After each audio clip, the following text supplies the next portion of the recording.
Extended progress overview of 3-year-old girl quadriplegic cerebral palsy, GMFCS level 4, part 1, cerebral palsy, arms improvement in a young and weak quadriplegic child. Let's start with the essential. In this case, we are comparing the development of this child, of this 3-year-old quadriplegic girl, in the period between 2009 and 2010 with just 1 year of ABR work in between. The window on the left is the situation before 2009, the window on the right is the transformation that took place by 2010. Well, this view should be familiar for you. This is what I call a ragdoll response, because the performance is so limited, there is no ability to get any transfer of the weight on the arms, and the arms are effectively just dangling helplessly. You can see this twisted hands, you can see the dangling head, and you can see that entire chest is compressed, and actually no matter what kind of movements I'm doing, she's incapable of getting any productive response. And just 1 year later, we're seeing the competent positioning of the head, much stronger chest, obviously the ability to use the arm for the transfer of the weight, even if it's just a single arm, right? So she doesn't need two arms here, right? And when she's having the opportunity to use two of them, the performance is significantly better.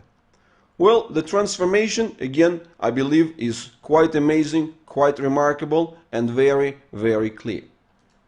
And in order to reinforce this lesson, let me take it another step further, because I often hear this remark when particularly talking about the cases of relatively younger children.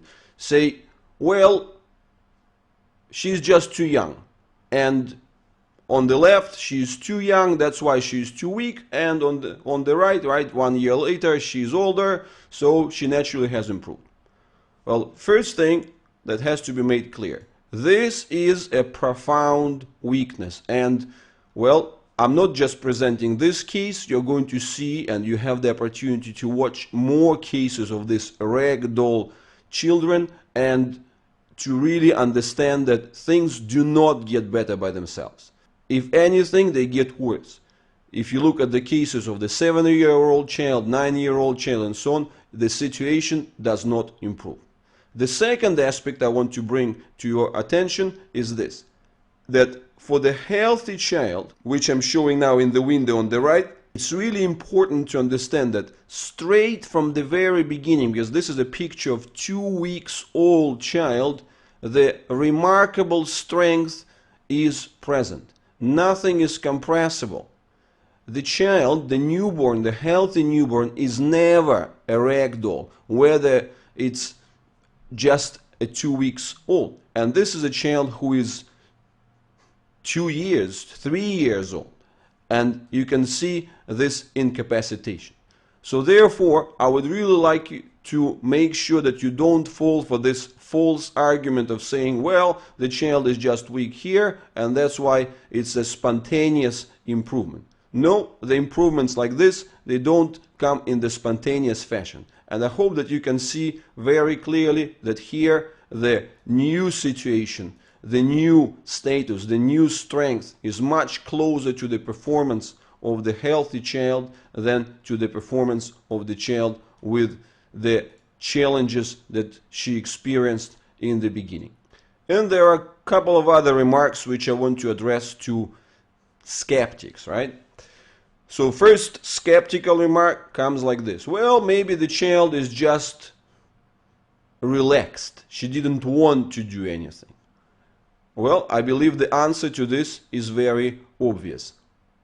Healthy child, and again, this is a newborn, the child who doesn't really reason in terms of the responses, healthy child is never compressible, never collapses like this, never goes away to the withdrawal of the arms. The healthy child always performs some at least minimal level of competence and produces what the things which are called labeled as reflexes, but again, reflexes is a neurological perspective, but on a technical physical level the child always gets engaged, never collapses like this. So that's a first remark. And the second remark, which I hear sometimes from skeptical professionals or from cautious parents, well, maybe you have just taken a selective shot where she was particularly weak. Well, for that purpose, I'm demonstrating. Well, this is a different sequence, and in a different sequence, you can see the same extent of weakness.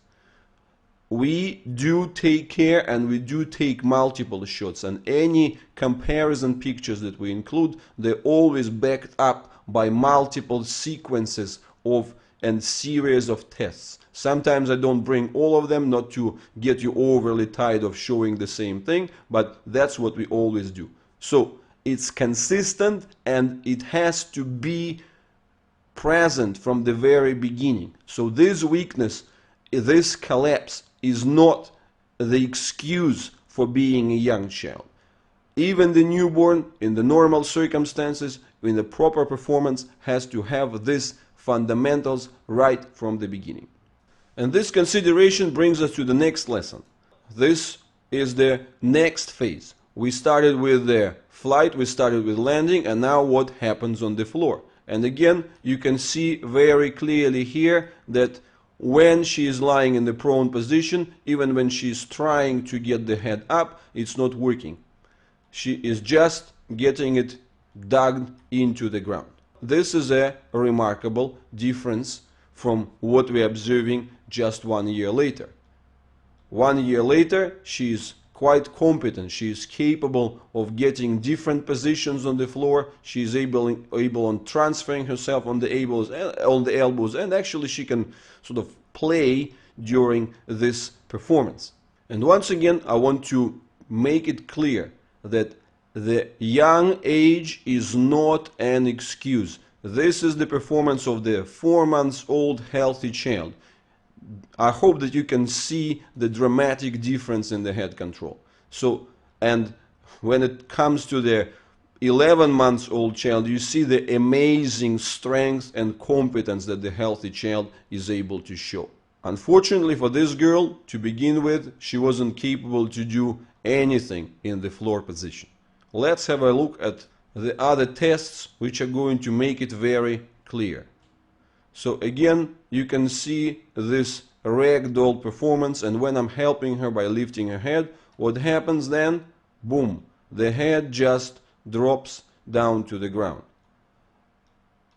When she tries to get up, it doesn't work. I hope that the contrast here is very clear, and actually I do believe that one has to find it quite remarkable. Well, in this video, in this chapter, we have looked at quite a lot of pictures and introduced quite a lot of concepts. So I think a short summary is going to be beneficial. First, very important lesson. The young quadriplegic child with cerebral palsy could be accurately evaluated for weakness early. There is no need to wait until problems become extreme and mix with spasticity. Well, for instance, this is a picture of a 7-year-old. The same extreme collapse. Well, my question is very simple. Do you need to wait that long and wait another 5 or 7 years to really say, oh, wow, we actually have this profound weakness? So I think that it's much more beneficial for you to catch these problems early. And as I've pointed out, the key essence about weakness is that weakness could be seen early, because in healthy kids the strength is present from the very beginning. So this message ties in with another very important message, that compressional weakness and fascia disconnections of the arms and legs, they do not disappear on their own. A child cannot grow out of them. If anything, if you see this weakness and this disconnection of the arms at the age of 3, well, by the time it comes the age of 9, it's not going to get better. It's going to be the same collapsed situation, just multiplied by a scale and by extra challenges. Healthy child is never a ragdoll, even as a newborn. Compressional strength and fascia connections of the arms and legs are present from birth. And by the age of 10-11 months, regular healthy child is a compressional strength machine. Look at this capacity. And therefore, whenever anyone is going to tell you, well, it's too early to evaluate it, well, I don't think that's a correct assessment. Because if you have paid the attention to this weakness early, when the child was newborn or even few months, right, then you could have taken action early and saved the child from, going through these phases of weakening and weakening and weakening, saving this ragdoll performance. Well, nothing happens by itself. You actually need to get the specific applications going. Well, and the last remark is also quite peculiar and quite important, that true weakness cannot be faked. It's completely different from healthy relaxation. And again, this is a picture of a healthy 11 months old child, and she is relaxed. She is comfortable. And this is definitely not relaxation. This is collapse. However, I want to close this chapter with the words of encouragement and with the images of encouragement. And again, these images show extremely clearly that with proper work, with proper targeting, it is very much possible to achieve remarkable results within a relatively short space of time. So this is a dramatic contrast of the arm usage competence and the overall strength in just one single year. So the story is going to be continued in part 2. Sitting improvement in a weak quadriplegic child, why structure matters most. And I promise you that it's going to be equally important and interesting as this part. Thank you very much for completing this video. I hope it has been helpful. It helped you to understand your child's needs better. And I'd like to ask you for a favor. I hope that we can have a dialogue, because so-called social media, Facebook, YouTube, Twitter and so on, provides all sorts of feedback tools.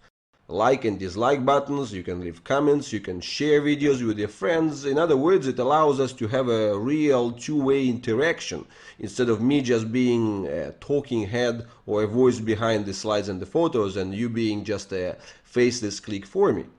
Because I put a lot of time and effort into making these videos, hoping that as a parent of a child with cerebral palsy, you can get both education and inspiration from them.